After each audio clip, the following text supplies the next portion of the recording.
created to have some fun together, sharing and singing. So, join and enjoy. Our love for opera brings us together. Thanks for being with us in this trip. This is the final program with the subject of the Centennial of Maria Callas. Of course, you are aware that we had a good number of programs throughout the past year addressing, among others, we addressed her bel canto roles, her Verdi and Puccini roles, her French repertoire, the master classes, and the specific 3 years that she sang in Mexico, 1950, 1951, and 1952. Also, you notice that we paid special attention to her live roles, so where we have witnessed a recording of her performances. We paid little to no attention to those roles. And today's program, we are going to have a format of questions and answers. And so the first question is what it was and what it was not this series of Centennial programs. What it was a critical and comprehensive review of her live roles. That's what I had first answered. What it is not, and that is very important to clarify, this series of programs was not the irrational fanaticism that is around Maria Callas. There is, we have mentioned it a good number of times.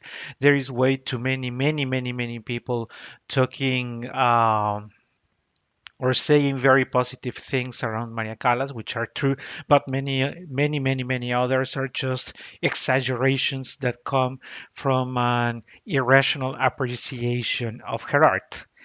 What else is this? Was this series not? This series was not about the gossiping of her personal life. Unless there was something important in her personal life that was worth to be mentioned, we skipped the complete Onassis part of his life. We also skipped her relationship with Battista Meneghini, of whom we are about to talk, but for other purposes, and any other thing about her social life. Because, by the way, another thing that this series was not about was the banality of her social life. If she spent her nights in a given party, if she met the Kennedys or anything like that, we really don't care. We just focused on her art as explained in the first part and her roles and her live roles mainly. Question two. Her husband, uh, Mr. Giovanni Battista Meneghini, why is it that we didn't talk about him and what was his role in her life? As you may be well aware, Mr. Meneghini was not only her husband but was also her manager for the first part of her life, pretty much after her period in Greece, and her initial roles in Italy, after in Mexico, were under the tutelage of her husband and manager Giovanni Battista Meneghini. So what was his role besides being his husband? He was her manager. Was he important? From my perspective, he was. He certainly was.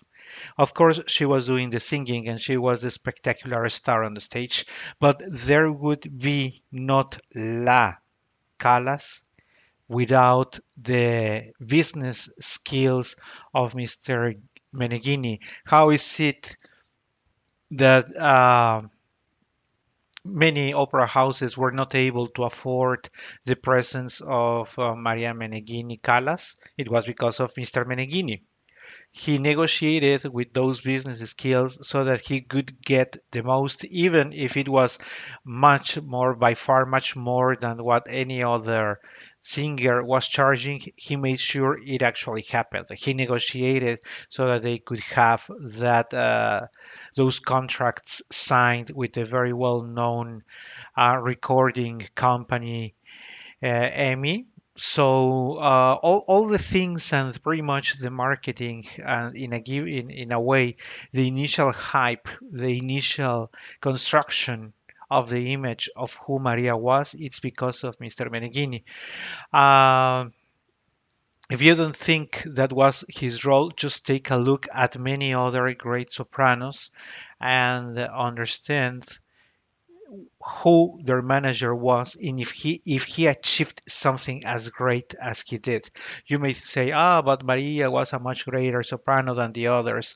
I would say she was a great artist, but she had the right person next to her to negotiate and to put her name on the best possible business circumstances. Of course, you may also know that he did some negotiations that are pretty suspicious, and that could be truth. But going back to the role of the manager, take a look around and see how is it that singers get roles. They get roles because they have a manager who supports them, who has the acquaintance in the acquaintances in the opera world, in the music world, so that the right doors are opened at the right time. So I don't think his role was secondary. I really think that much of the reason why Maria persisted is because there was the right businessman there.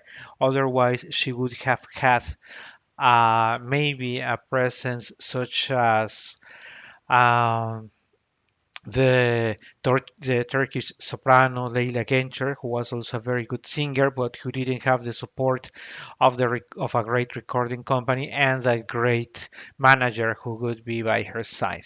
So that could be, from my perspective, Mr. Meneghini's role around their personal life. I am not going to say anything. That was pretty much their business.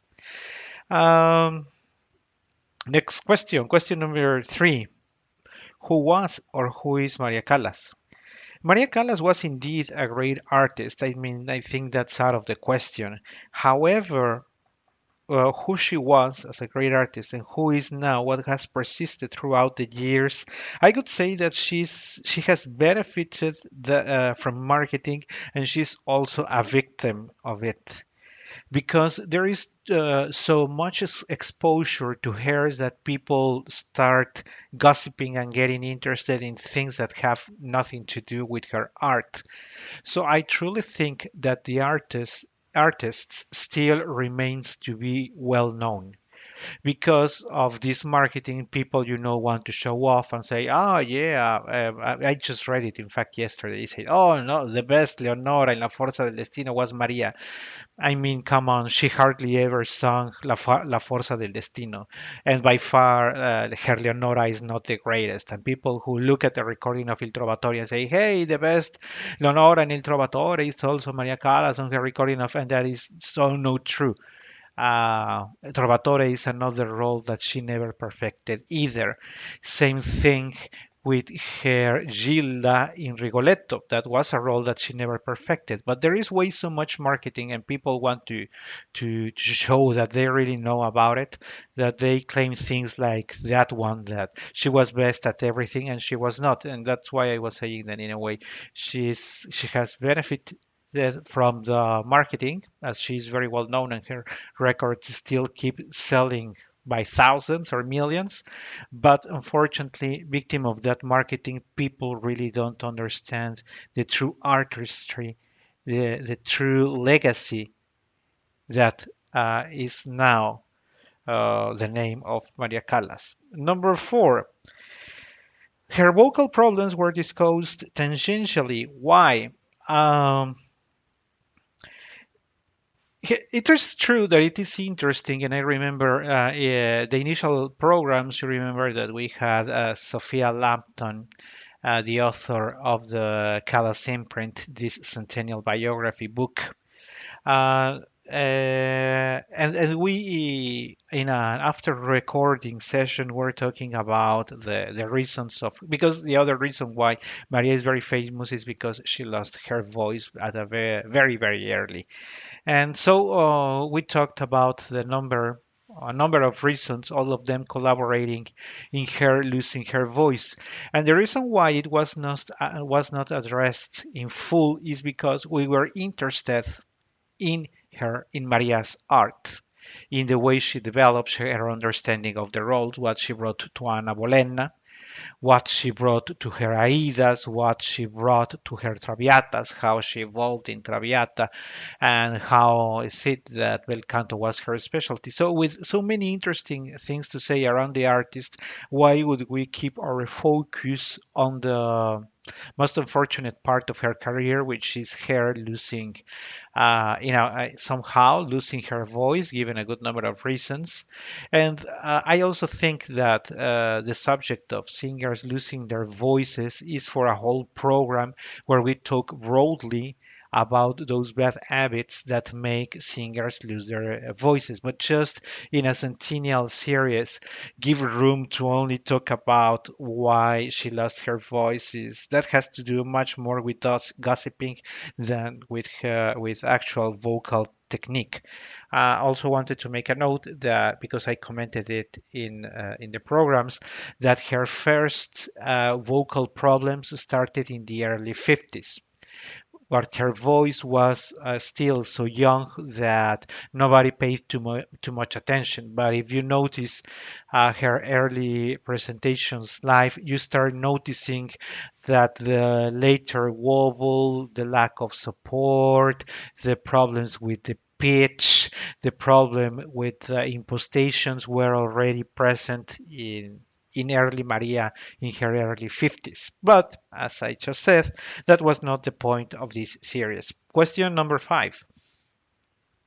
What happened with the program of hers and her colleagues? Their program was actually recorded. It has been kept just stored for over 4 months already. That was actually recorded. However, remember that we only have a quota of 3 hours in the for Buzzsprout and all the platforms, and it's very difficult because that program was around 50 something minutes. It's been close to it has been impossible, in fact, to place it somewhere. The duration of the programs with Katia are also over 45 minutes. The dissection programs run around 35 to 40 something minutes, so we don't have enough quota. That program was never released, but it was actually recorded. In fact, that was one of the programs that I enjoyed the most because we had the opportunity of talking more about Carlo del Monaco, Giulietta Simeonato, her directors as well. So that was a very interesting program, but there was no room for being able to publish it. So it was recorded but not released. Question 6. Is it fair to say that she was a soprano assoluta? The soprano assoluta was another marketing, part of the marketing around her brand. It is true that at the beginning, at the early stages of her career, she sang something very heavy from the German Wagner repertoire and very soon moved to singing within days. She moved to singing one of the Puritani, bel canto role, which made people call her La Soprano Assoluta. And I also mentioned in the programs that it was in a way, it is an exaggeration because there are many singers who were able to do that. Of course, I am referring to the sopranos of the 40s and 50s who had the right technique to sing those roles. It doesn't mean that suddenly you become a heavy soprano singing Brunhilde and then you are the lightest soprano singing bel canto in Bellini. It is just that with your resources and your technique, you are able to do a fair job with the two endings of that scale, and that was the case of Maria. But even though she had a heavy voice, truth is that she really never invested much more of her energies in those roles. Of course, she sang Aida, she sang few Turandots, and those would be the two heaviest roles that she sang. Of course, Norma is a very heavy role, but it's more on the bel canto side. So, truth is that Maria remained much more on the bel canto and lighter roles, which, from my perspective, is one of the reasons why her voice was destroyed. I still think she shouldn't have kept that much focus on such high and light roles, but as I said, as I mentioned in previous question, that is part of another program. So I think it is an exaggeration because many sopranos could accomplish singing a number of heavy and lighter roles, but it works for marketing. So I really wouldn't call her the soprano assoluta. And I would return with a question. Why is it that people need to call her such? Why do we need to call her the soprano assoluta? I mean, her artistry is very good, is beyond any questioning. So why is that need on the people of the admirers, on the fans? Why is that need to call her assoluta? Whether she was assoluta or not, it really doesn't matter. We really need to learn to appreciate her art for what she was, not for the marketing tax that we want to call her. Next question. There's a new movie with Angelina Jolie portraying Maria. What are your expectations? Truth is, I really don't know. I haven't really watched or learned much about her. I've have read a couple of books on Maria, and I have read and studied her interviews. So, what I can tell is that Maria was a very complex personality. If the author of the libretto, of the plot of the movie, could really understand that, I really don't know. I still need to wait and watch it to see if that movie is going to be worth it. Because Maria was not only a woman, she was also the artist. I really don't know whether this movie will lean towards more of the personal life or more on the artist, and if it is going to be fair or if it is going to be just an exaggeration and a place full of platitudes. Truth is, at this point, I don't know. Anyway, I would advise people that if you really want to learn about Maria, just go ahead and buy a book, read a bio. I also discussed with Sophia Lampton, the author we had in the first programs, that there are way too many books, maybe too many books around Maria. Unfortunately, most of them address a lot her personal life, and several of them are very have very poor taste on the way they discuss it. Clearly gossiping that is more part of a TV program than an actual bio of an artist. Of course, if you would like to go ahead and buy Sophia's bio, her book, her Maria Callas imprint, you can always look for that book. It is available in digital, and of course, you can buy it physical if you are in the UK and a couple of uh, countries as well. Okay, question number 8. Uh, People notice that I call her Maria very, very often in the programs. I wouldn't say La Callas, La Divina, La Absoluta, or Maria Callas, or La Callas. I simply call her Maria. So the question is, don't you think that calling her just Maria is disrespectful? And my answer would be what I learned from very smart person that I learned a lot from him, Germán de Esa. Germán de Esa passed away already 10 years. He passed for in the early 2000s. And this very smart man, an intellectual, so called by many, said that when you use those tags, as calling here, because la absoluta, because la divina, you are putting a distance between the artist and yourself. And from my perspective, it is the other way around. The distance that I have within La Calas, between Maria and myself, it's very short in the sense that I try to understand her as I've been mentioning, as a person and as an artist. And when you get to know or you are so close to all that you're understanding, that distance of la divina, of la Callas is shortened and you understand the person. That's why I keep calling her Maria. And so I have no problem in saying, no, I disagree with Maria in this. And I think Maria was very right on that. And I think Maria did a great role in her performances in Mexico. And I think her recording with Franco Corelli in Aida really doesn't give me anything.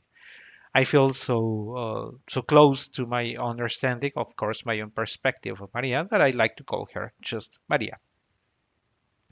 To me, it's just a matter of acceptance and understanding. I will not keep a distance with an artist if there are things that I admire from her.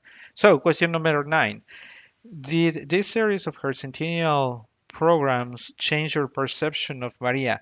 And the answer is certainly it did. It changed my perception because I had to review a good number of materials, but now with a focus, because it is different when you read a bio, you keep it for yourself, you keep a recording and you do it for yourself. You do something, but it is always for yourself. But this case, it was for the purpose of sharing.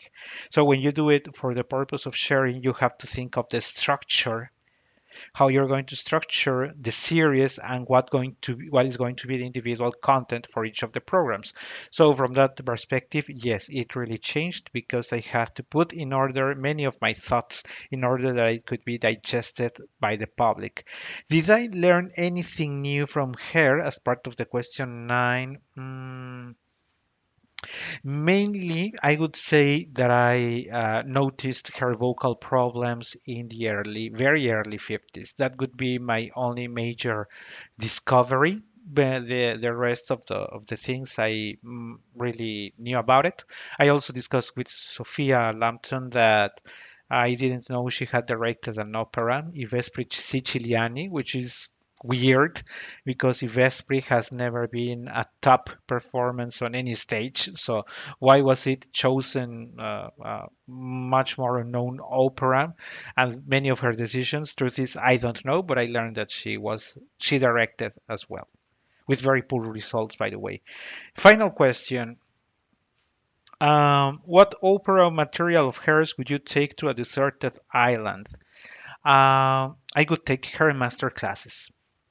There are many recordings, her Aidas, her Ana Bolenas, her Traviatas, her Toscas, and several other roles that she sang. But I think I would take her master classes because in her master classes she lets you see what her rational, what her thinking is around not only of the voices of her students, of the participants, but her perspective on a given area from the interpretation and the vocal side.